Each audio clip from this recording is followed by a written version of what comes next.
الحمد للہ رب العالمین والصلاة والسلام علی سید الاولین و سید الآخرین وعلی آلہ و اصحابہ اجمعین اما بعد اعوذ باللہ من الشیطان الرجیم بسم اللہ الرحمن الرحیم رب اشرح لی صدری ویسر لی امری واحلل عقدۃ من لسانی یفقہوا قولی رب زدنی علما وارنا الحق حقا وارزقنا اتباعہ وارنا الباطل باطلا وارزقنا اجتنابہ۔ معزز ناظرین گرامی، السلام علیکم ورحمۃ اللہ وبرکاتہ۔ انوار الفرقان درس قرآن کے پروگرام سے حاضر ہوں۔ سورۃ الحجر میں ہم پڑھ رہے تھے اور پچھلی دفعہ جو ہماری آیت تھی وہ تھی آیت نمبر 22، اور اس کے آگے ہم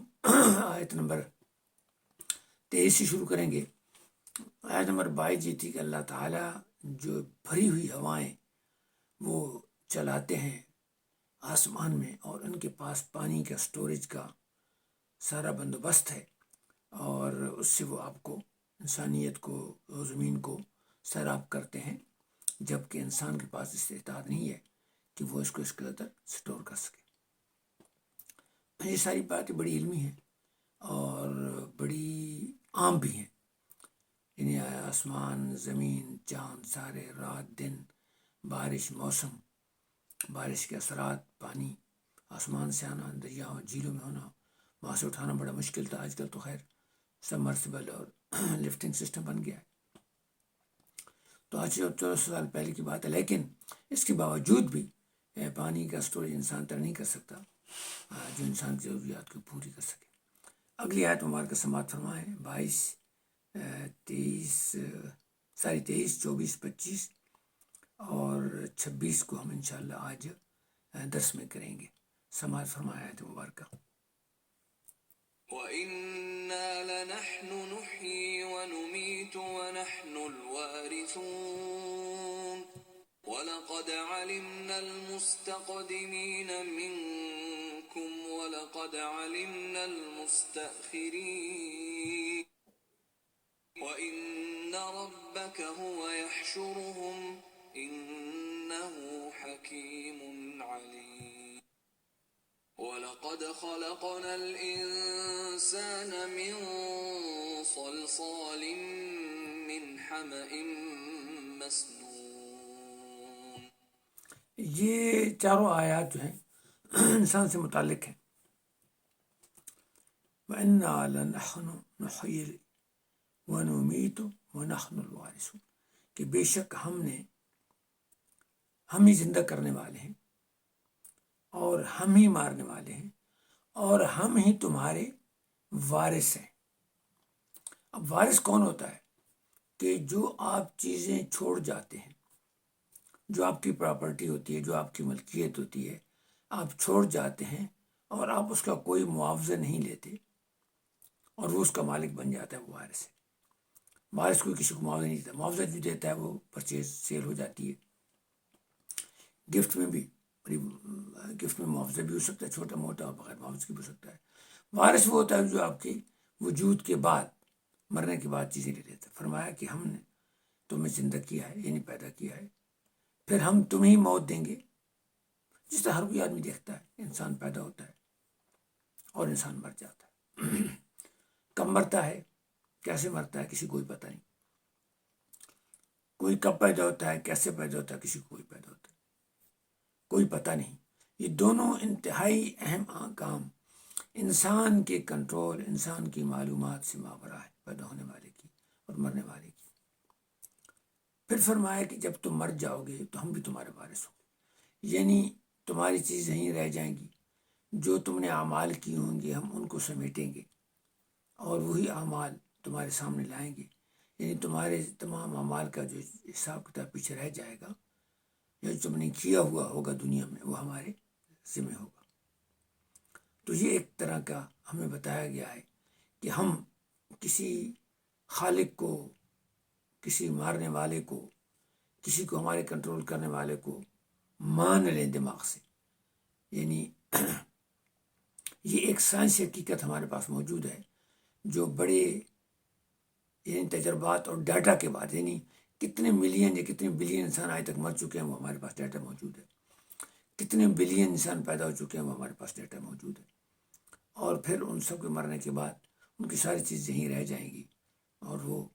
اپنے ساتھ کچھ بھی نہیں لے گئے، ان کا حساب کتاب رکھا گیا ہے، وہ ڈیٹا، یہ بھی ڈیٹا ہمارے پاس موجود ہے۔ اور یہ کیسی حقیقت ہے کہ کوئی ذات ہے جو کنٹرول کر رہی ہے، آپ اس کو نیچر کہیں، آپ اس کو جو کہیں، تو ہم اس کو خدا کہتے ہیں، اللہ کہتے ہیں، تو یہ بات ہے۔ پھر آگے فرمایا کہ لَقَدْ عَلِمْنَا الْمُسْتَقْدِمِينَ مِنْكُمْ وَلَقَدْ عَلِمْنَا الْمُسْتَأْخِرِينَ، کہ ہم جو تم سے لوگ پہلے چلے گئے نا، ان کو بھی ہم جانتے ہیں۔ ہم تو انہیں کو جانتے ہیں جو ہمارے ہم اثر ہیں، جو ہم سے بعد میں آنے والے ہم ان کو نہیں جانتے، کب تک آئیں گے، کتنے آئیں گے، کوئی پتہ نہیں۔ ہم سے چلے گئے ہمارے گیس ہیں، زمین اتنے ملین سال پرانی تھی، یہ ہمارے ایجوکیٹڈ گیس ہے۔ کتنے ساتھ 3.5 ملین تک بھائی سورج رہے گا، پھر اندھا ہو جائے گا، ہمارا گیس ہے۔ لیکن اللہ نے فرمایا کہ میرا جو ڈیٹا بیس میرے پاس ہے، لوح محفوظ، یہ جو میرا علم ہے ازلی ابدی، اس سے میں یہ ساری باتیں جانتا ہوں، جتنے تم چلے گئے ہو اور جتنے تم آئے گے۔ لہٰذا پیدائش بھی میرے کنٹرول میں ہے، مرنا بھی میرے کنٹرول میں ہے، تم جتنے آئے ہو، جتنے گئے ہو، جتنے آؤ گے، جتنے جاؤ گے، وہ بھی سب میرے پاس ہے۔ پھر آگے کیا ہوگا؟ وَإِنَّ رَبَّكَ هُوَ يَحْشُرُهُمْ، پھر جو آپ کا رب ہے ان سب کو، جو پہلے پیدا ہو کے مر چکے ہیں، جو موجودہ پیدا ہو کے چل رہے ہیں، گزار رہے ہیں اور پھر مر جائیں گے، اور جو آنے والے پیدا ہوں گے اور پھر ختم ہوں گے، ان سب کو دوبارہ اکٹھا کرے گا، اکٹھے ہوں گے۔ انہ حکیم علیم، اور وہ اکٹھا کرے گا ان کو، حشر مطلب اکٹھا کرنا ہے، نشر کے بن پھر اٹھانا ہے۔ لہٰذا یہ سارے لوگ یہ نہ سمجھے کیونکہ میں ان کا وارث ہوں، میں ان کے قسم کا مالک ہوں، یعنی ان کے زندگی بھی میں مالک ہوں اور مرنے کے بعد بھی مالک ہوں، تو لہٰذا مرنے کے بعد میں سب ان کو اکٹھا کروں گا اور ان سے حساب و کتاب لوں گا، اور میں بڑا حکیم ہوں، حکمت والا ہوں اور علیم ہوں، جاننے والا ہوں۔ میرے پاس سارے ڈیٹا، میرے پاس ساری انفارمیشن ساری میری بندوں کی موجود ہے۔ لہٰذا آپ جو بھی عمل کرتے ہیں اس کو پتہ ہونا چاہیے، اور میرے جو احکام ہیں، میری جو تعلیمات ہیں، میری جو چیزیں ہیں، ان پہ آپ کو عمل کرنا چاہیے، اس کا بڑا اہم ہے۔ پھر آگے فرمایا وَلَقَدْ خَلَقْنَا الْإِنسَانَ مِنْ صَلْصَالٍ مِنْ حَمَّإٍ مَسْنُونٍ، پھر ہم نے انسان کو پیدا کیا ایک کھنکتی مٹی کے ساتھ، جو باقاعدہ گوندھی کر کے، کیچڑ بنا کے، پھر اس میں تھوڑی سی بو پڑ گئی تھی، یعنی اس میں کوئی لیونگ آرگنزم تھا۔ دیکھو نا، جب ہم پانی گندا ہو جاتا ہے، اس میں بو آتی ہے، تو اس میں کیا ہوتا ہے، اس میں لائف فنگس شروع ہو جاتی ہے، تو وہ ایک لائف بیسک سٹیپ ہے۔ اسی طرح فرمایا کہ اس مٹی میں بھی بیسک سٹیپ ہو گیا تھا، تو اس میں وہ یہ بات ہوئی تھی۔ اب یہ بات ہے، یہ انسان کو بتایا گیا ہے کہ تمہیں ہم نے پیدا کیا ہے اس سے، مٹی سے۔ اب مٹی اس کا جو مطلب ہے، وہ مطلب یہ ہے کہ جتنے بھی زمین کے اندر منرل یا جو بھی آئٹم ہے یا جو بھی میٹر ہے پایا جاتا ہے، وہ سب انسان کے ساتھ تعلق رکھتا ہے۔ یعنی مطلب دیکھ رہا تھا کہ ایک ویب سائٹ ہے، اسٹارٹ ود بینک، یہ ویب سائٹ ہے اسٹارٹ ود بینک، اور ان کا جون کا جو میگزین ہے اس میں یہ بات لکھی ہوئی تھی کہ بھائی انسان کیسے بنا ہے، اور آرٹیکل کا نام تھا ask Ethan, why do we all live on earth, why do we all live on earth. تو اس کے جواب میں نے لکھا تھا، تو مہران نے کہا تھا کہ انسان جو ہے وہ تقریباً سیل سے بنا ہے، اور پھر سیل کے آگے بھی اس کے آئٹمز ہیں، اور وہ کہہ رہا تھا جتنے آئٹم ہیں اسٹیمیٹڈ، کمپیوٹر کے ذریعے بندہ تو نہیں اسٹیمیٹ کر سکتا۔ کہتا ہے 10⁻28، یعنی 10 کے آگے 28 صفر آپ لگائیں گے نا، صفر ہوتا ہے اکائی، دہائی، سینکڑا، یعنی یونٹ ہے، پھر 10 ہے، پھر 100 ہے، پھر 1000 ہے، 10,000 ہے، پھر ملین ہے، پھر اس طرح آگے 3 کے بعد بلین ہے، پھر اس کے بعد ٹریلین ہے۔ تو یہ 28 سٹیپ میں آپ جاتے جائیں گے، یعنی 9 سے زیادہ سٹیپ ہوں گے۔ تو اس کے بعد جو یہ تقریباً آئٹم انسان میں ہے، اور پھر انہوں نے کہا کہ سبحان اللہ، اس آئٹم میں جو سب سے زیادہ میجر آئٹم ہے وہ ہائیڈروجن کے ہیں، آکسیجن اور کاربن کے ہیں۔ اچھا، پھر انہوں نے ایک لسٹ بتائی، وہ جن سے ہم آپ کو اس میں وہ جو لسٹ ہے اس میں تقریباً کوئی 100 سے زیادہ فارم کی چیزیں ہیں جو انسان کے باڈی جو ماس کو ہے اس پہ وہ کنسسٹ کرتی ہیں، یہ باڈی ماس ان سے کمپوز ہے۔ تو انہوں نے کہا کہ جو آئٹم کے لحاظ سے سب سے زیادہ چیز ہے وہ ہے ہائیڈروجن، لیکن جو ماس اور ویٹ کے لحاظ سے وہ جو ہے وہ آکسیجن اور کاربن ہے۔ اور اس کی وجہ آکسیجن کاربن کی یہ ہے کہ اس میں واٹر کنٹینٹ بہت زیادہ ہے۔ واٹر کنٹینٹ زیادہ ہونے کی وجہ سے اس کا ویٹ بھی زیادہ ہے، آکسیجن کا اور کاربن کا اور ہائیڈروجن کے ٹائپ کے جو آئٹم ہیں وہ ان کی کو نمبر زیادہ ہے لیکن ماس ان کا کم ہے۔ تو پھر اس نے یہ بتایا کہ چونکہ یہ سارے انوائرمنٹ انسان کے لیونگ کے بڑے صحیح ہیں، تو اللہ تعالیٰ نے اس لیے انسان کے لیے جو زمین ہے وہ بہترین پلانٹ ہے، اس پہ انسان بڑھ سکتا ہے، اس لیے ہم زمین پہ بڑھ رہے ہیں۔ اور جو پہلے ایک انسان آئے تھے، ہم ان سے جو کہتے ہیں کہ ہمارا یہ جو ایپس تھے ان سے انسان کا جو ہے وہ پہلے ہوموسیپین جو تھے ان سے انسان کا وہ برین زیادہ ہے، اور اس برین کی وجہ سے وہ سروائیو کر گیا ہے جو انوائرمنٹ تھے، اور اس نے اپنی سروائیول کے لیے جو فوڈ تھی اس کو تلاش کر لیا، اور دوسرے جو تھے ایپ تھے وہ اس کو تلاش نہ کر سکے، اپنے برین کی وجہ سے وہ ختم ہو گئے۔ یہ انسان کا تصور ہے، یہ ایک انسان کا تصور ہے، لیکن میں حیران ہوں کہ ابن عربی ایک بہت بڑے فلاسفر گزرے ہیں، جس لوگوں نے یہ دیکھا ہے ٹرکش سیریز، اس کی جو بڑا مشہور ٹرکش سیریز ہمارے پاکستان میں چلی تھی تو سلطنت عثمانیہ کی، تو اس میں ابن عربی کو انہوں نے دکھایا تھا، وہ بہت بڑا فلاسفر تھا جو بیسیکلی اسپین میں تھا اور پھر سارے مڈل ایسٹ کے علاقوں میں چلتا رہا اور سنٹرل ایشیا تک گیا۔ اس نے کتاب لکھی ہے فتوحات مکیہ، اور ایک تفسیر قرآن بھی لکھی ہے،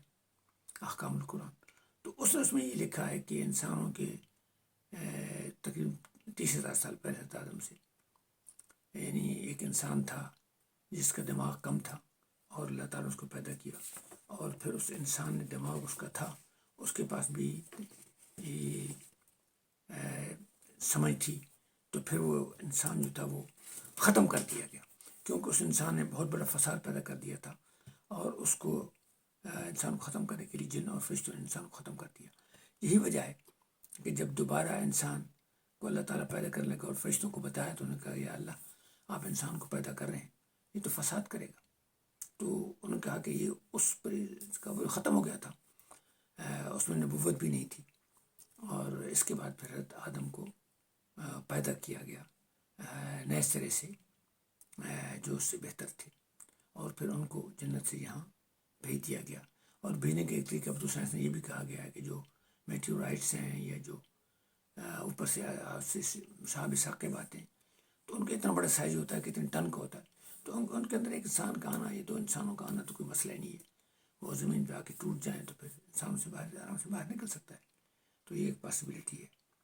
ہیومن ناٹ فرام ارتھ ایک باقاعدہ کتاب بھی ہے، ایک کینیڈین سائنٹسٹ نے لکھی ہے۔ تو انشاءاللہ اگلے یہ جو ہمارا درس ہوگا اس میں ہم اگلی آیت میں جنوں کا ذکر ہے کہ اس میں جنوں کے ذکر کے بارے بات کریں گے کہ اللہ نے فرمایا میں نے انسان کو پیدا کیا مٹی سے اور جنوں کو پیدا کیا آگ سے، اور وہ بھڑکتی ہوئی آگ تھی جس میں دھواں نہیں تھا، جان کا لفظ آیا ہوا ہے۔ تو اس کے بعد انشاءاللہ بات ہوگی اگلے ہفتے تک۔ اللہ تعالیٰ آپ کو اور مجھے اسلام پر عمل کرنے کی توفیق عطا فرمائے، محبتیں اور نیکیاں پھیلانے کی توفیق عطا فرمائے۔ قرآن مجید کو میں گزارش کروں گا کہ ترجمے کے ساتھ پڑھیں اور مختلف علماء کے تراجم پڑھیں، پھر وقت ملے تو تفسیر پڑھیں۔ کوئی بڑی فلاسفی کی ضرورت نہیں ہے، یعنی اگر آپ کا بیٹا میٹرک پاس اچھا ہے اور آپ ایف میٹرک پاس ہیں تو اپنے بیٹے کے ساتھ بیٹھ کے آپ قرآن مجید پڑھ سکتے ہیں، اور پڑھنے کے بعد اگر آپ کو مشکل آتی ہے تو کسی مولوی سے پوچھ لیں، تفسیر دیکھ لیں۔ میری اپنی تفسیر انوار الفرقان موبائل ایپ ہے، آپ سورۃ کہف تک دیکھ سکتے ہیں اور تفسیر دیکھ سکتے ہیں، یعنی ترجمے بھی 2-3 پڑھیں اور تفسیریں بھی 2-3 پڑھیں، یہ علماء سے پوچھ لیں۔ تقریباً ہمارے پرانے علماء نے اسلام کے بارے میں تمام چیزوں کی تفصیل سے لکھا ہے. تو اللہ تعالیٰ آپ کو اور مجھے اسلام پر عمل کرنے کی توفیق عطا فرمائے. انشاءاللہ اگلے ہفتے ملاقات ہوگی. السلام علیکم ورحمۃ اللہ.